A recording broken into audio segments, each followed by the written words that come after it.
Olá, meu nome é Vitor e esse é um vídeo da avaliação da disciplina de Economia Política Afro-Brasileira, no qual eu vou falar sobre o país do Congo e introduzir um pouco também da história através do Reino do Congo. Bem, eu queria começar lendo um pouco sobre a estrutura social e econômica do que se constituía este Reino do Congo, que é antecessor à formação do país Congo. Quando Diogo Cão chegou à foz do rio Zaire em 1483 e contactou pela primeira vez os congoleses, Nissoio, chefe da localidade na qual aportara, o Congo era um reino forte e bem estruturado, que era formado por grupo de etnia Bantu, especialmente Bakongo. Abrangia uma grande extensão da África centro-ocidental e se compunha por diversas províncias, algumas delas de grande extensão da África centro-oriental e se compunha de diversas províncias ao longo de todo esse território. Algumas delas eram administradas por membros de uma nobreza local que assumiam os cargos de chefia a várias gerações, sendo o controle político mantido por uma mesma linhagem enraizada neste local. Outras províncias eram administradas por chefes escolhidos pelo rei dentre a nobreza que o cercava dentro da capital. A unidade do reino era mantida a partir do controle exercido por Mani Congo, cercado por linhagens de nobres que teciam alianças principalmente por meio do casamento, mas eram também fortalecidas pelas relações comerciais e políticas entre as diversas gerações. O centro de poder localizava-se na capital, Mibanza, Congo, de onde o rei administrava a confederação juntamente com um grupo de nobres que formavam um conselho real, composto por provavelmente 11 membros, divididos em grupos com diferentes atribuições: secretários reais, coletores de impostos, oficiais militares, juízes e empregados pessoais. A centralização político-administrativa, ao mesmo tempo que conferia estabilidade ao sistema do rei, ensejava intensas e frequentes disputas pelo poder. Bem, eu trouxe esse texto só para elucidar o quão complexa era a estrutura social dentro do Reino do Congo e que a chegada dos portugueses ao reino não significava uma mudança estrutural somente, e não significava somente que esses estariam ali trazendo o desenvolvimento ou uma nova estruturação social, até mesmo porque, como traz o relato aqui de Souza, Souza 1998, a estrutura social dentro do Reino do Congo já era muito bem estabelecida e muito bem dividida socialmente. Bem, o Reino do Congo ele foi um estado pré-colonial que existiu dentro do período do século XIV até meados do século XVI, que hoje corresponde a parte do território da Angola, da República do Congo, da República Democrática do Congo e parte do Gabão, atualmente. O primeiro contato com os portugueses foi em 1483, com o explorador Diogo Cão, e é a partir daí que se estabelece um marco central para a história do Reino do Congo. Principalmente através do seu rei, Nzinga Kiwawa, que posteriormente, a partir do contato com os portugueses, passou a se chamar João I do Congo. Esse processo é importante porque a estrutura social do Congo ela era baseada justamente nessa centralização do poder através do rei na capital. Então, a figura de Nzinga Kiwawa era muito importante para esse processo do poder e principalmente com a chegada dos portugueses, porque a estrutura de poder dentro do Reino do Congo ela muda a partir da chegada dos portugueses, porque esses conflitos que anteriormente Souza trouxe para a gente, que eram travados dentro da estrutura anteriormente à chegada dos portugueses, eles eram conflitos por poderes dentro das províncias governadas pelo rei do Congo. Então, a disputa era por um poder local. A partir do momento que há um contato com os portugueses, os conflitos e a estrutura e os direitos políticos ele mudam, até mesmo porque o rei do Congo passa a ter uma relação política com a capital portuguesa e ensejando um maior poder aquisitivo, e isso vai acarretar em outro processo político que é o estabelecimento de uma nova estrutura econômica, que a gente já vai falar. Bem, o Reino do Congo ele foi muito importante justamente por ele ser bem estruturado, mas também porque ele estava em contato direto com outros reinos do Congo. Outros reinos na África, né? Então isso é importante estabelecer. O Reino do Congo ele é importante porque ele tinha uma grande extensão de área, ele fica na África subsaariana, né? Que está abaixo do deserto do Saara, e ele fica entre o reino, que antigamente se denominava o Reino de Loango, e abaixo e acima do Reino da Angola. Então, ele se estendia por boa parte da África Central, mas também tinha um porto, tinha uma área marítima ao seu lado esquerdo. Então, essa é uma das coisas importantes, porque tão somente a estrutura do reino ela era importante em extensão territorial, mas também porque tinha um porto a seu dispor. Então, tinha vias marítimas para escoar uma certa produção, né? E esses são estabelecimentos importantes. A economia do Reino do Congo era baseada principalmente na agricultura e no pastoreio, até o momento dos contatos com os portugueses. Mas o interessante é que, além disso, o Reino do Congo era responsável também por sal, mineração de ferro e também era muito conhecido pela comercialização de tecidos. O comércio dentro do Reino do Congo ele era muito, muito, muito forte.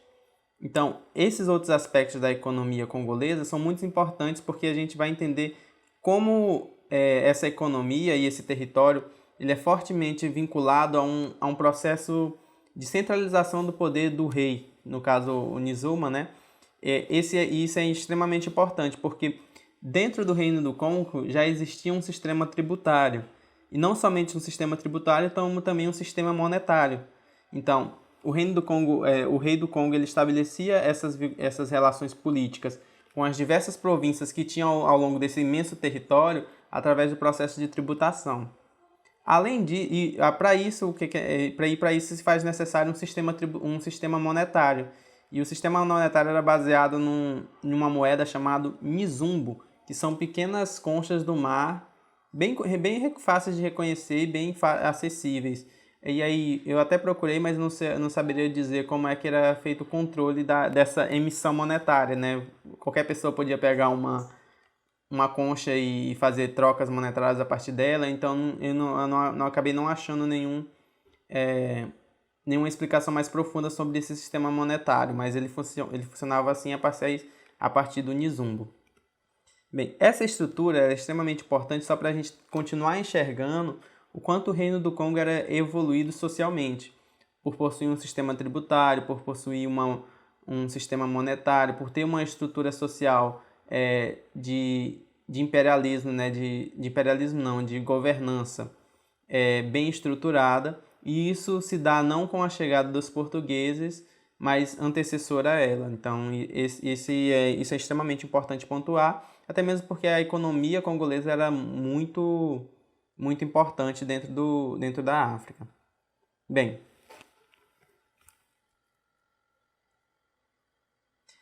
aí isso tudo muda com a chegada dos portugueses. Justamente com a mudança, com esse contato direto com os portugueses, essa estrutura ela vai começar a se corroer. Primeiro porque, a partir desse contato, um grupo dos congoleses foi enviado até Portugal para se formar, e a partir dessa formação o rei do Congo foi convertido ao cristianismo. Então, a boa parte hoje do país do Congo é cristã. E esse marco do cristianismo ele é extremamente importante na fixação da estrutura hierárquica até dentro do poder. Com a chegada do cristianismo, primeiro isso foi muito fechado apenas aos imperadores, porque o rei do Congo ele se sentia privilegiado ao ser o único, por exemplo, a poder adentrar dentro da capela que fora construída dentro do seu reino. Então, as únicas pessoas que foram batizadas no início dessa cristianização do Congo foi o rei do Congo, o seu filho e sua outra filha. Então, o fator cristão ele se torna extremamente importante para entender até essa estrutura de poder após a chegada dos portugueses. E com o estabelecimento dessa relação política, o Congo passou a ter caravanas itinerantes de formação dentro do país de Portugal, e Portugal passou a ocupar o território congolês. E aí é que se inicia um segundo processo que é extremamente importante para entender a derrocagem do Reino do Congo, que é o estabelecimento do comércio de escravos. Bem, é basicamente isso sobre a economia congolesa. Ela é baseada nessa estrutura até esse momento.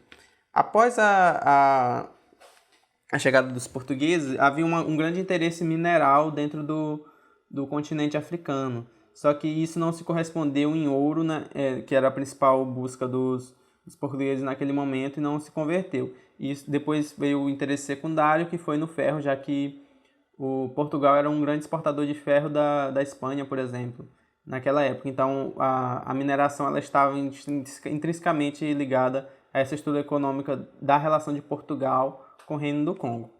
Isso muda quando Portugal passou a necessitar da mão de obra escrava a partir da descoberta do Brasil, né, no caso, da colônia portuguesa. E o Reino do Congo foi uma das principais províncias, né, um dos principais reinos que forneceu escravos para a colônia portuguesa. E é a partir disso que começa a derrocagem desse tão grandioso Reino do Congo. A reestruturação econômica a partir do vetor de exportação escrava fez com que essas pequenas divisões políticas dentro do reino que a gente citou anteriormente, elas se aflorassem. Então, o interesse político ele cresceu mais, uma vez que o Reino do Congo ele se estendia por um grande território, e vocês vão estar vendo o mapa aqui do lado direito. O reino funcionava assim. Existia um grande, e aí que eu estava esquecendo de citar, porque um dos grandes fatores do Reino do Congo ser tão bem sucedido se chama Rio Congo. O Rio Congo ele perpassa ele é o segundo maior rio da África, somente atrás do Rio Nilo, né? Então ele era de controle direto do rei do Congo. Então isso se torna extremamente importante, porque ele se estende ao longo do território do Reino do Congo, e o rei detinha esse poder através de seus vassalos, né? Isso fez com que o rei conseguisse adentrar dentro do território e estabelecer o processo de escravidão. Antes da chegada dos portugueses, existiam duas principais estruturas escravistas dentro do Reino do Congo. Já existia escravidão dentro do reino, e ela se dava da seguinte forma. No Reino do Congo havia, de um lado, a escravidão doméstica ou de linhagem, na qual o cativeiro era resultante de sanções sociais ou mesmo da captura de guerras, integrando-se ao escravo à linhagem do senhor. O que veio posteriormente foi o que é denominado pelo autor Souza como escravidão ampliada ou escravismo propriamente dito, que é o estabelecimento comercial da escravidão. Um tipo de escravidão comercial ligada à produção agrícola ou à exploração de minas, a qual seria consideravelmente... Então, retomando o pensamento, acabei sendo interrompido aqui, mas a reestruturação a partir desse novo modelo escravista, que Souza denomina de escravidão ampliada, diferente da escravidão doméstica, ela era baseada no lucro, né, na apropriação monetária. Então, a escravidão ampliada, propriamente dita, é um tipo de escravidão comercial ligada principalmente à produção agrícola ou à exploração de minerais, a qual seria consideravelmente estimulada e desviada para o Atlântico após o contato com os portugueses.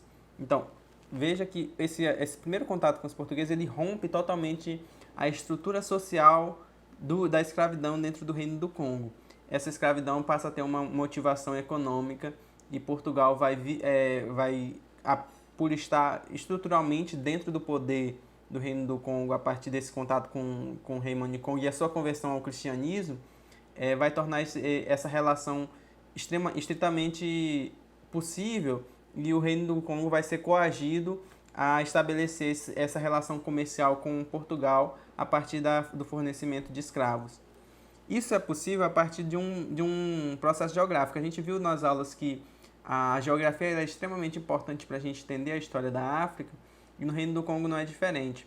O Reino do Congo ele estabelecia também seu poder político não só através do sistema tributário e monetário, mas também através do controle das vias de entrada e saída de acesso entre as cidades, entre as províncias, através do controle do segundo maior rio da África, que é o Rei do Congo, que é o O maior rio é o Nilo, né? Então o Reino do Congo ele controlava o segundo maior rio da África, que se estendia por todo esse território do Reino do Congo, que é o Rio do Congo, né? E ele através do estabelecimento do controle desse rio, ele conseguia adentrar as diversas províncias dentro do reino.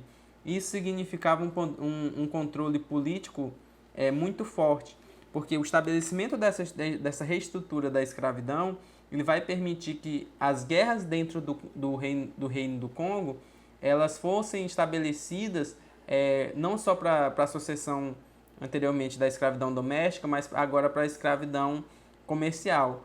E é a partir disso que que os diversos conflitos políticos vão se estabelecer internamente dentro do governo. Porque anteriormente, como cita Souza, já havia diversos conflitos políticos dentro dessas províncias.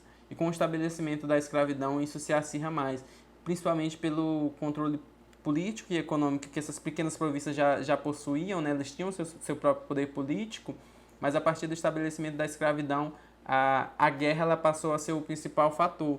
Então, o rei ele estabelecia esse controle de poder dentro das províncias e era onde ele conseguia os escravos onde o Portugal se conseguiu escravos para exportação.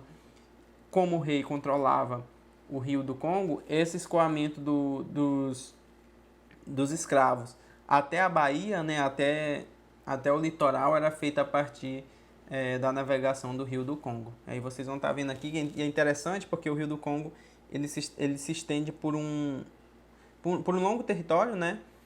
Mas também ele é estritamente, assim como no Brasil, ele é um fator que liga essas culturas dentro do reino. Então ele não é não só um fator geográfico, mas um fator cultural para aquela província.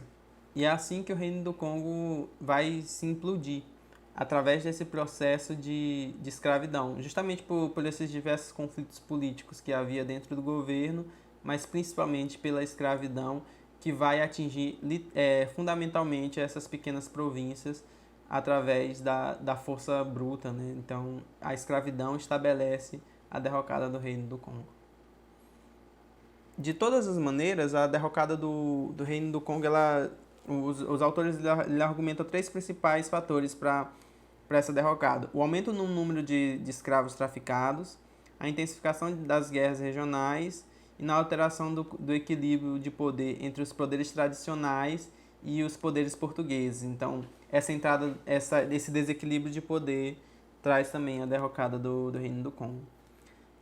As rivalidades entre as linhagens provocaram guerras permanentes que empobreceram a população em consequência da reestruturação forçada, destituindo plantações, trazendo escravidão destruindo plantações e escravização dos derrotados, vendidos para os comércios de Luanda ou para o Luango dos mercadores de escravos. Bem, agora eu queria falar um pouco sobre a economia atual do Reino do Congo. Do Congo, no caso, né? Que é um dos países que compõem o antigo Reino do Congo. Para isso, eu vou acessar um site que se chama IBGE Países, onde ele tem vários dados de países e é possível comparar país a país. Então, a gente vai entrar aqui, começar a usar. Aí a gente pode ter acesso aqui a todos os países. Ó. O mapa interativo é interessante que tem um mapa. Então, aqui, ó, na África, a gente tem aqui República Democrática do Congo, Angola, Gabão. E entre o Gabão e a República Democrática do Congo, a gente tem o Congo, que é o nosso país de análise. Aí se a gente pode ver o Congo, ele tem, assim como o Reino do Congo antigamente, também tem uma baía, né? Tem acesso marítimo. E isso é importante. Se a gente clica aqui em Reino do Congo, a gente tem algumas sínteses que o site já dá aqui pra gente. Capital, Brazzaville, a extensão territorial de 342 mil quilômetros quadrados. O idioma falado no Congo é o francês, justamente por influência de uma colonização, principalmente no país de Camarões e outros países, o idioma prevalecido foi o francês. Ele se localiza na África Central e a moeda é o franco. Bem, se a gente clica aqui em ranking, a gente vai poder fazer uma comparação entre diversos países. Por exemplo, o Congo, ele, em número de habitantes, ele tem pouco, são 5.244.363 habitantes. Aí a gente tem algumas outras opções aqui: densidade demográfica, homens, população residente em área rural, residente urbano, taxa de mortalidade. Então, vamos primeiro analisar a taxa de mortalidade dentro do país, e a gente pode clicar aqui em comparar países, que a gente vai para uma outra tela. Aqui a gente pode ver que a mortalidade entre o período de 2015 a 2019 ela é crescente, passa de 4 milhões para 5 milhões de habitantes, de 5 milhões, né?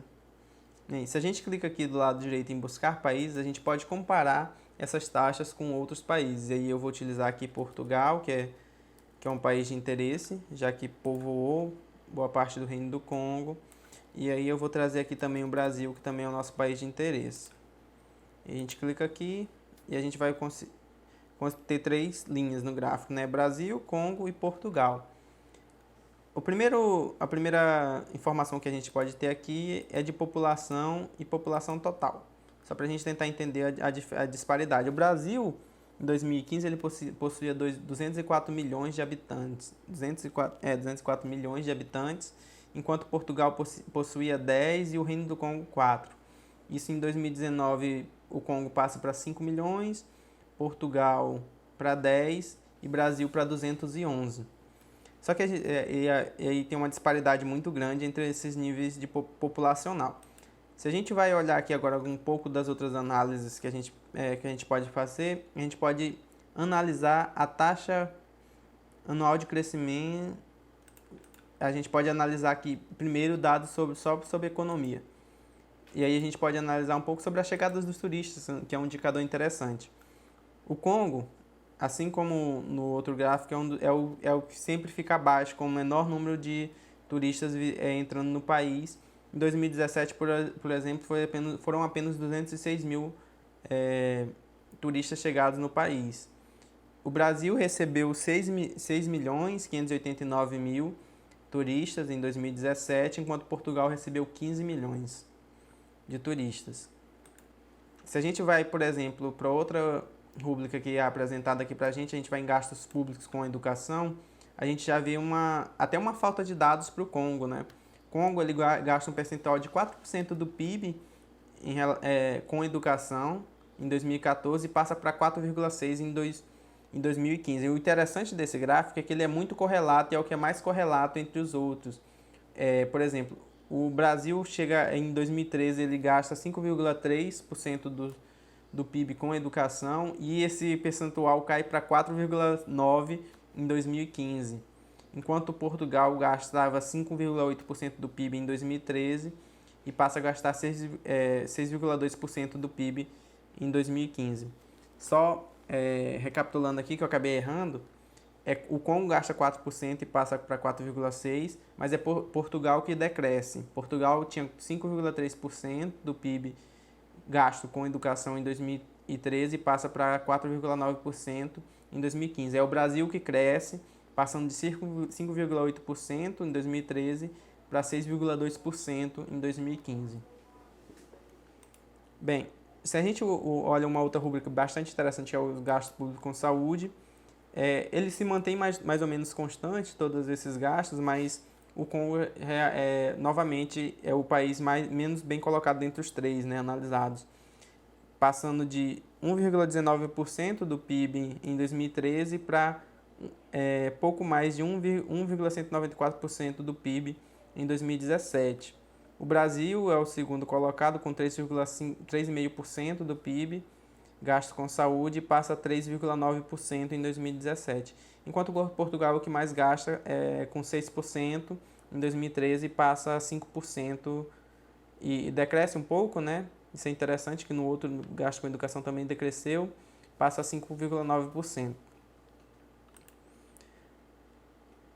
Por fim, a gente pode analisar um outro fator, que é o PIB per capita, que é interessante para a gente analisar. O Congo ele tem um PIB per capita em 2014 de 3.991 dólares e cai, né, decresce e passa a 2.703 dólares per capita em 2018. O Brasil ele tem um PIB per capita até interessante, até mesmo porque é uma economia muito grande, né? Mas ele que era de 12 mil dólares em 2014 e passa para 8 mil dólares em 2018. A gente teve um decrescimento muito grande aqui, né? Portugal tem um PIB per capita muito grande, de 22 mil dólares em 2014 e passa para 23.400 em 2018. Bem, esses são dados para a gente tentar analisar um pouco dessa estrutura econômica dos países atualmente, né? Um outro fator interessante para a gente analisar, e eu vou aqui em outro site, que é o site do Sistema de Contas Nacionais das Nações Unidas, onde ele compila dados do Sistema de Contas Nacionais para vários países. E aí, se a gente entra aqui em base de dados, aqui em dados, a gente vai ter acesso a essas informações. Aqui em base de dados agregadas principais das contas nacionais. A gente pode vir aqui em perfil dos países, que a gente vai ter a opção de ler um pouco isso, né? E aí eu vou só traduzir por português aqui, para ficar mais fácil para mim. Eu já selecionei aqui o Congo. Aí aqui nessa caixa a gente tem a opção, as variáveis que a gente pode analisar, né? Eu coloquei todas. Aí a gente pode enviar o pedido, e aí aqui em PIB por despesa a gente vai trazer um pouco desses dados. Bem, retomando um pouco do que a gente falava anteriormente sobre a importância da mineração dentro do continente africano, ela vai se tornar importante aqui novamente. Se a gente olha essas despesas do PIB, né, o PIB por despesa, a gente vai analisar que as despesas com... Recapitulando aqui, não é o PIB por despesa que a gente vai analisar o valor adicionado pela atividade econômica. É isso que eu queria trazer. E aí a gente vai ver que, retomando aquela ideia da mineração na África, a mineração é extremamente importante e a variável mais importante para o país do Congo atualmente. Porque, por exemplo, seguido da agricultura, né? Em 2014, ela produziu um valor adicionado de 4.528.000 e passa a 2.587.000 em 2018. Então, o valor adicionado na mineração é o maior valor dentro da conta nacional do Congo. Enquanto a agricultura é o segundo maior, com 426 milhões e passa a 768 milhões em 2018. Então, o valor adicional, a mineração também se torna um fator extremamente importante para a economia congolesa até hoje. Só para a gente analisar isso um pouco em valores do PIB também, né? Por fim, é isso, a economia... A estrutura congolesa ela está fortemente ligada a esse processo de escravidão e a gente vê enraizado isso até hoje. E no mais, é isso. Muito obrigado.